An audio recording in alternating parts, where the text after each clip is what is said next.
As Ukrainian forces retake towns around Kyiv, evidence is emerging of hundreds of civilians massacred by Russian troops. This comes against the backdrop of deepening humanitarian crises across the country, with millions having fled Ukraine. There are millions more displaced within the borders of the country. To get some insight on these developments, I'm joined now by independent journalist in Ukraine, Olga Tokuriak, and Head of Emergency Operations with Concern Worldwide, Ross O'Sullivan. You're both very welcome. Olga, I might start with you. For those who have yet to see the images, particularly that Agence France Presse are collecting around Kyiv, and I should give a warning, obviously what we're going to be talking about is fairly distressing. For those who have yet to see the images or read the coverage, could you give us a sense of what has been revealed in the areas that the Russian troops have withdrawn from? Yes, good morning. It's actually very difficult to find words to describe the horrors that we are seeing, but I will try to find these words. Well, we are seeing bodies of civilians lying on the ground. Many of these civilians have their hands tied behind their backs. They've been shot in the heads. We are seeing also bodies that were burned, naked bodies of women piled up on a heap and set on fire. We are seeing bodies of a man basically in front of every house in Bucha, or in front of many houses at least. We are also seeing mass graves being dug and satellite images also confirmed that these mass graves were created starting from March 10 at least. Close to a church in Bucha, where many of these victims and these civilians were buried. There are also reports, we do not see that, but we hear the reports of a massive rape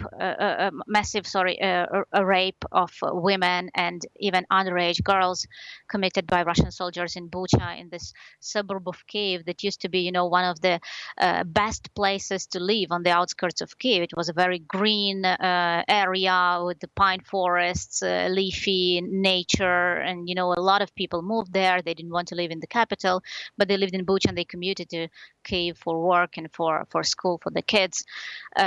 So you probably have such suburbs around Dublin. Every big capital in the world has such suburbs. And seeing Bucha destroyed in this way and its civilians massacred on such a large scale is, of course, very heartbreaking. You mentioned the date that the mass graves were first seen as being earlier in March. I think you said the 10th of March. Does that mean that we can infer that this was planned, that this was from the outset, the intent from the Russians was to murder civilians on this kind of scale?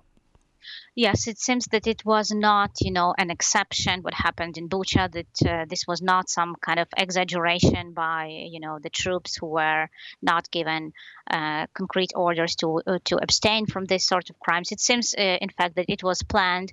And we are also receiving reports from other territories of Ukraine that have been recently liberated from Russian occupiers in Chernihiv region, in Sumy region. These are northern parts of Ukraine, about similar crimes being committed there. And I think in the next days we'll receive more reports and more confirmations from these areas as journalists reach them, and as hopefully also human rights defenders reach them, and these crimes are documented, because the perpetrators should be brought to justice. These crimes cannot remain unpunished, and there should be also a very strong international reaction to these crimes, because this looks like an organized and orchestrated campaign to massacre Ukrainian civilians that is being conducted by Russian occupiers in different parts of Ukraine. And we can only guess what is happening currently in southern Ukraine, in those territories that are still under Russian control. There are reports of people disappearing, of kidnappings, of killings, but of course we do not know the scale, and we will not know the scale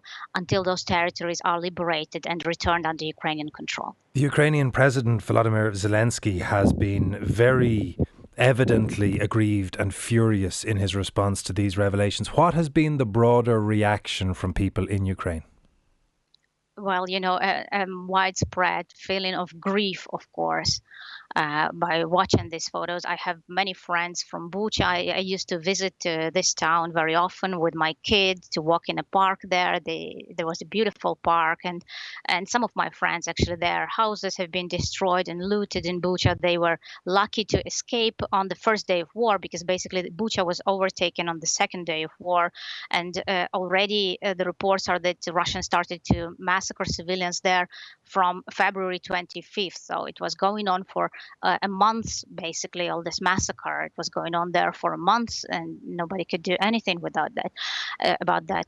And actually, why I also think, and there is evidence emerging that this is a part of an orchestrated campaign, because yesterday on a Russian news agency RIA Novosti website, an article was published that basically it talks not about denazification of Ukraine anymore, but about de-Ukrainization, they call it. And they are basically saying that Ukrainians should be destroyed, that they should be killed because they are anti-Russian, they pose a threat to Russia. So there is already in the Russian propaganda media the campaign to justify these crimes and to justify all future crimes that Russia is planning to commit against Ukrainian civilians, against Ukrainians.